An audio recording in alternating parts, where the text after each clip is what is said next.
Welcome back, everyone. Tonight's episode is going to be special coverage focused on the policies of President Donald Trump and Democratic presidential nominee Joe Biden. Now, with the U.S. presidential elections coming up on November 3rd, I thought it'd be helpful to go over the policies of both Trump and Biden. And for this report, I'll be making an effort to present the policies of both candidates as accurately as possible. Now, for this analysis, the Epoch Times put together a full infographic that outlines the policies of both candidates.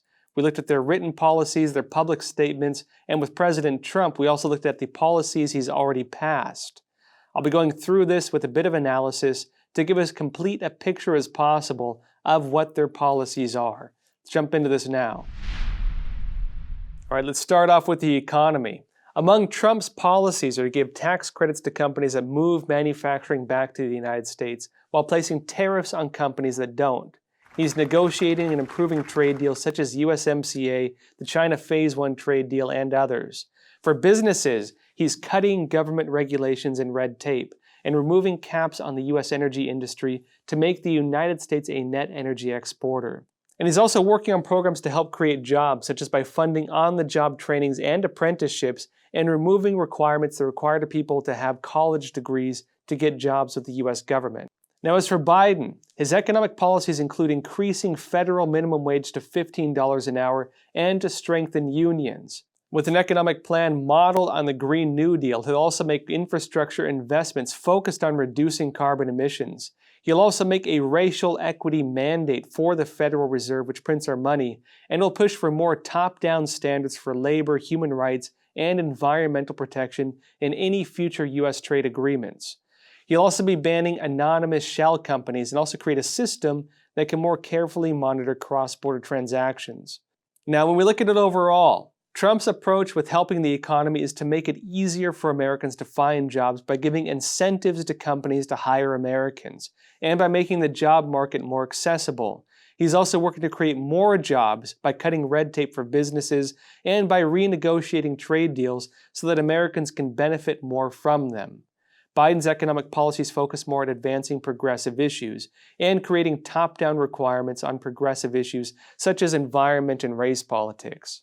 And so again, Trump really means less regulation, fighting for the American workers. Biden looks at more government regulation on businesses and also fighting more for progressive politics. Now next up, let's look at taxes. Trump has so far signed tax cut legislation which has allegedly saved the average American around $2,000 in taxes each year. He's also looked to cut capital gains tax by 15% and increase the estate tax basic exemption amount from $5 million to $10 million. And he's also proposing a cut to payroll tax. Now for Biden, he will get rid of the Trump tax cuts. That's why I'm going to eliminate the Trump tax cuts. And I'm going to eliminate those tax cuts and make sure that we invest in the people who, in fact, need the help. People out there need help. But why didn't you? He'll also greatly increase capital gains tax to the same rate as income tax. And he'll also increase taxes by $4 trillion over the next 10 years, while allegedly also focusing heavily on people who make over $400,000 a year. Now looked at overall, Trump aims to reduce taxes, including for average Americans, in order to reduce their burdens, and to also give more incentive to companies moving jobs back to the United States, which would increase employment, and also increase the number of taxpayers as well, and also create more capital flowing within the U.S. economy. Now, Biden aims to increase taxes overall and to also heavily tax wealthy Americans especially, in order to finance jobs through environmental infrastructure projects. And so again, what does it say? Trump aims to reduce taxes and make U.S. markets more appealing to businesses. The idea is if he opens more businesses, more people come back, that will increase tax revenue in the United States, lower unemployment, and make the U.S. more prosperous, meaning more tax revenue. Biden looks to increase taxes on individuals without doing so. He wants to put more pressure on businesses, make it so they have to pay taxes, make it harder for them to dodge taxes. Now, as for governance overall, Trump's policy is to restore the vertical separation of powers between federal and state governments. He would also build more statues of U.S. historical heroes, promote more classical education on American history.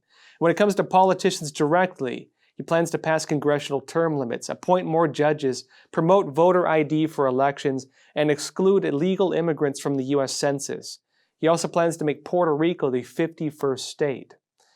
Now, as for Biden, he would support removing the Confederate flag and statues of Confederates from public properties. He would also create a new national commission that would look for issues of discrimination and racism in federal government policies, including on income, wealth, education, and health, and also to equality of outcome on employment, and to look for reparations for slavery. He would also oppose voter ID law, and instead support easier access by voting through same-day registration, early voting, and universal options to vote by mail. He also supports keeping illegal immigrants included on the U.S. Census, which determines government appointments and redistricting. He would also make the District of Columbia the 51st state. Now, looked at overall, Trump would look to reduce the number of career politicians and make sure the government more directly represents U.S. citizens, while Biden would be focused more on extending government further to illegal immigrants. Trump would push for more security in U.S. elections, while Biden would push for less regulated voting. Trump would also focus more on rekindling patriotism, while Biden would be more focused on sweeping policies for identity and race politics through the federal government. So again, what does this show us? Trump's policies would be on patriotism and restoring what America once was. Biden would focus more on identity and race politics and on moving forward from what is viewed as a negative history of the United States. Now let's move on to healthcare. Trump's policy is to completely repeal the Affordable Care Act, also known as Obamacare. This started by him ending the individual mandate, which penalized taxpayers if they didn't sign up for Obamacare. He also supports programs to make medical providers disclose the actual cost of care, ending programs that allow middlemen to negotiate drug rebates.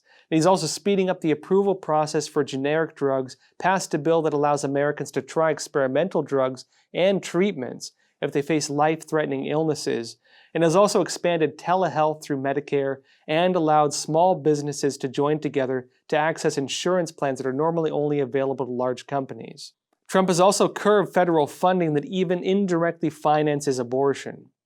Now, Biden's policies would be to bring back and expand Obamacare, while also introducing a new public health insurance plan run by the federal government, and also expand Medicare in states that reject the expanded Obamacare policies.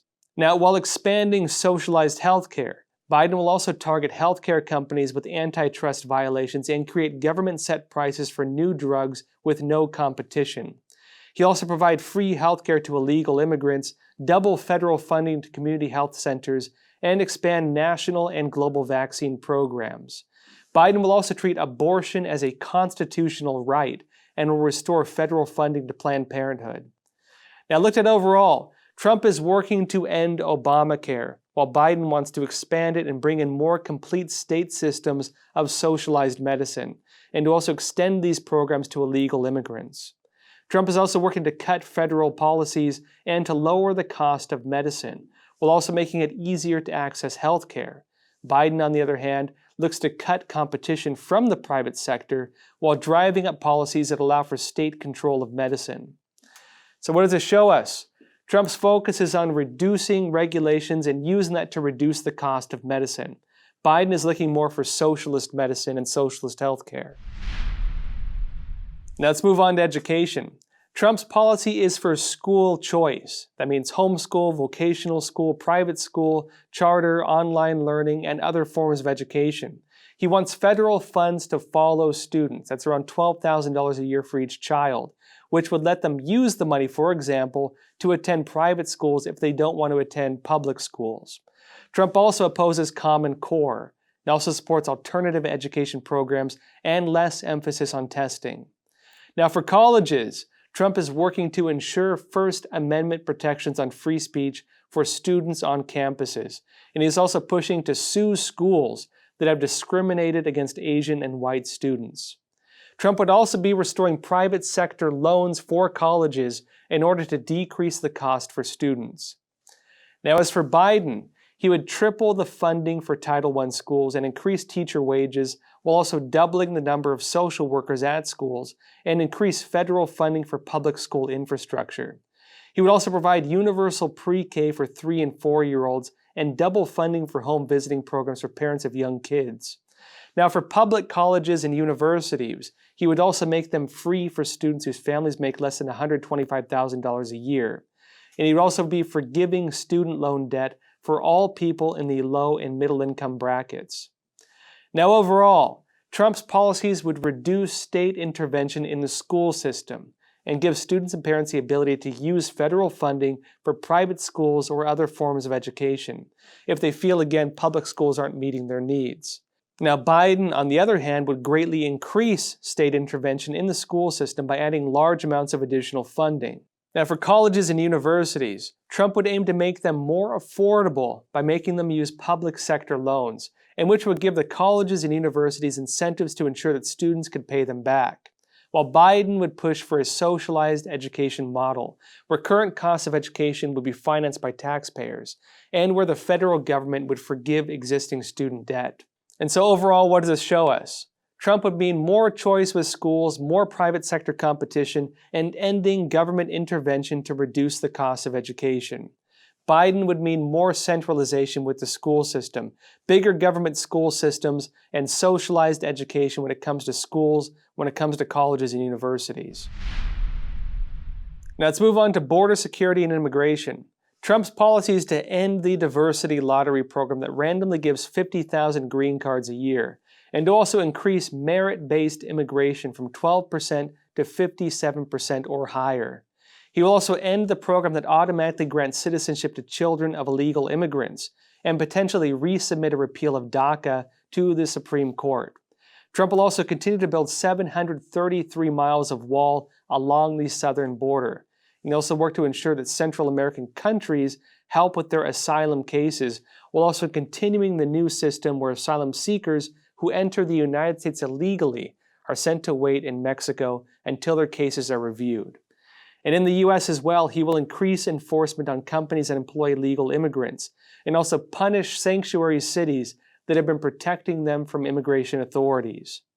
Now, Biden, meanwhile, will work on granting citizenship to more than 11 million illegal immigrants in the United States, including those under DACA and temporary protection status. He will also end the construction of the border wall, end travel bans on countries prone to terrorism, reduce the number of ICE enforcement centers, and end workplace enforcement of illegal workers while also promoting them to establish unions. Now, Biden would also be expanding the refugee cap to the United States each year from 18,000 to 125,000 people, while also vastly expanding government resources that are provided for all immigrants, including illegal immigrants. He'll also continue chain migration and provide green cards to foreign graduates from doctoral programs. Now, overall, what does this show us? Trump is aiming for tight border security and enforcement of existing laws on illegal immigration.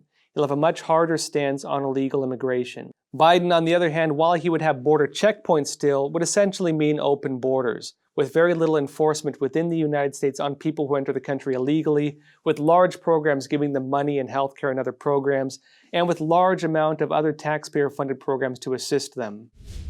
Now let's move on to law enforcement and criminal justice. Trump would end no-knock warrants and fully fund and support police departments. He also signed the First Step Act, which released over 3,000 inmates who are mostly in prison on drug and weapons charges. Trump also supports the death penalty. He's pushing for harsher crackdowns on child sex trafficking, as well as on websites that facilitate child sex trafficking and pedophilia. Trump also opposes federal-level decriminalization of marijuana, but has indicated he supports state decisions to legalize it. Now, as for Biden, he aims to decrease funding to police departments while also increasing diversity programs. He would also limit the ability of police to get military surplus equipment and also limit the legal protections for police officers. Biden would also give $20 billion for programs focused on shifting away from incarceration and more towards prevention. He would support the end of mandatory minimum sentences in federal law. He would eliminate the death penalty, end cash bail and private prisons, end all incarceration for drug use, and instead divert people to drug courts and treatment programs. He would also use more clemency powers for some nonviolent and drug crimes. He would also decriminalize marijuana, expunge prior convictions, and provide housing to every person released from prison.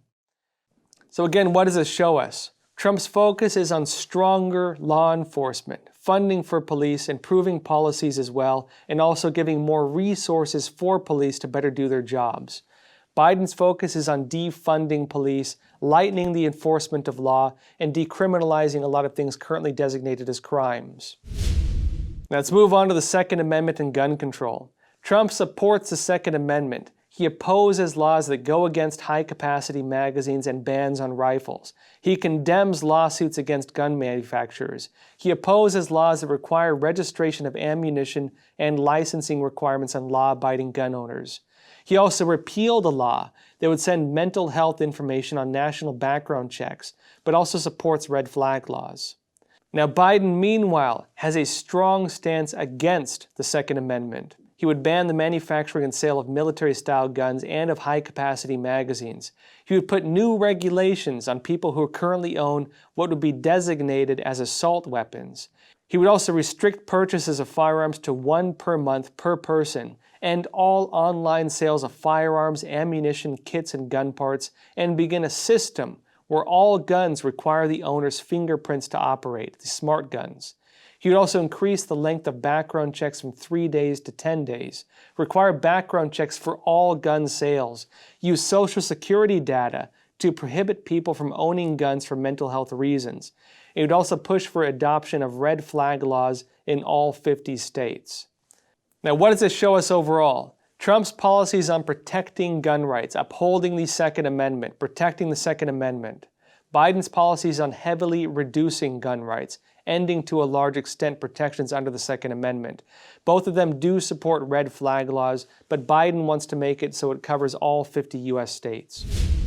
Now let's move on to military. Trump established the Space Force as the 6th branch of the U.S. military. He pushed forward with programs for the readiness of U.S. troops. He's pushing to bring troops home, passed acts to help veterans get better care through the VA. He also launched programs to dismantle the ISIS terrorist organization, did programs to kill the Iranian terrorist, Major General Qasem Soleimani, and also ISIS leader Abu Bakr al-Baghdadi.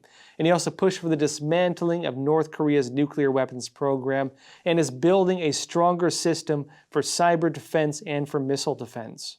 Now, Biden supports funding the U.S. military and also for modernization, but would like to decrease federal spending on the U.S. military overall. He'd also make climate change the core policy and plan of the Department of Defense and also allow transgender troops. He would only use military force to defend vital U.S. interests and with alleged informed consent from Americans. He would also end wars in the Middle East and bring U.S. troops home, as Trump is also, and end support for Saudi Arabia in its conflict in Yemen, something Trump supports, and also close the Guantanamo Bay facility. Now again, what does this show us? Trump's policy is strong military, quick actions to respond to threats, strengthening the U.S. military, strengthening readiness. Biden's focus on the military is more making it so it functions on climate change. Now let's move on to foreign affairs. Trump has pulled the United States out of several international deals that he deemed were not in U.S. interest. He's also pushed for renegotiating them on stronger terms. These include the Trans-Pacific Partnership trade deal, the Paris Climate Accord, the Iran nuclear deal, others as well. Trump has also pushed the United States out of United Nations programs that he deemed were not independent or were serving ulterior motives, such as the UN Human Rights Council, the UN Educational, Scientific, and Cultural Organization, or UNESCO, World Health Organization, and the International Criminal Court. He has also increased sanctions on Iran, Russia, and China, helped establish peace agreements between Israel and the United Arab Emirates, and with other countries to come. He also expanded cooperation with Taiwan and Poland and pushed NATO countries to contribute more. Now, as for Biden, he would have the United States rejoin many of the agreements that Trump pulled the U.S. out of, including the Paris Climate Accord, the Iran deal if Iran is in compliance, and many of the UN councils and programs. Biden would also expand U.S. international aid and commit to the United Nations Sustainable Development Goals. He's also calling for commitment to NATO.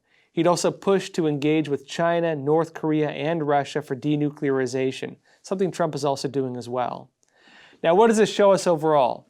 Trump's focus is on facilitating new agreements more in U.S. interest and also establishing new alliance while pulling the U.S. out of agreements that do not serve its interests. Biden is more heavily pushing for the United Nations and NATO programs. And last but not least, let's move on to China policy. Trump has completed the Phase 1 trade deal, put sanctions on many Chinese companies, crippled the CCP's high-tech plans through chip bans, put bans on TikTok and WeChat over national security concerns with other companies on the horizon. He cracked down on Chinese agents and people involved in CCP programs to steal U.S. innovation, sanctioned Chinese officials and companies involved in human rights abuses, and has overall taken a very strong stance against the Chinese Communist Party. Now, Biden's policy would be to establish bilateral agreements with China on climate change policies. He'd also push the CCP to reduce its carbon footprint in its Belt and Road Initiative when the CCP goes and makes trade deals with the countries. He would also encourage tech companies to pledge to not facilitate human rights abuses in China. So what does it show us about policy? Trump has a strong stance on China. His policy is a strong stance standing up to the Chinese Communist Party with a push to end its subversive activities. Biden's focus is a lighter stance on China, with a focus heavily on climate change policy. Now folks, this episode has gone quite long, so we'll have the full version of it up on Patreon for our Patreon supporters, and also on the Epoch Times website for Epoch Times subscribers. If you want to watch the full version, please check it out on either one of those platforms. With that said, folks, again, we're broadcasting 5 days a week, Monday through Friday. Also, if you want to support us, please again join us on Patreon. You can find the link to it in the description below. If you can, also, please don't forget to like and subscribe. It really helps this channel. If you want to go the extra mile, please tell your friend or family member about Crossroads. Now, that said, folks, please take care of yourselves, stay healthy, and stay free.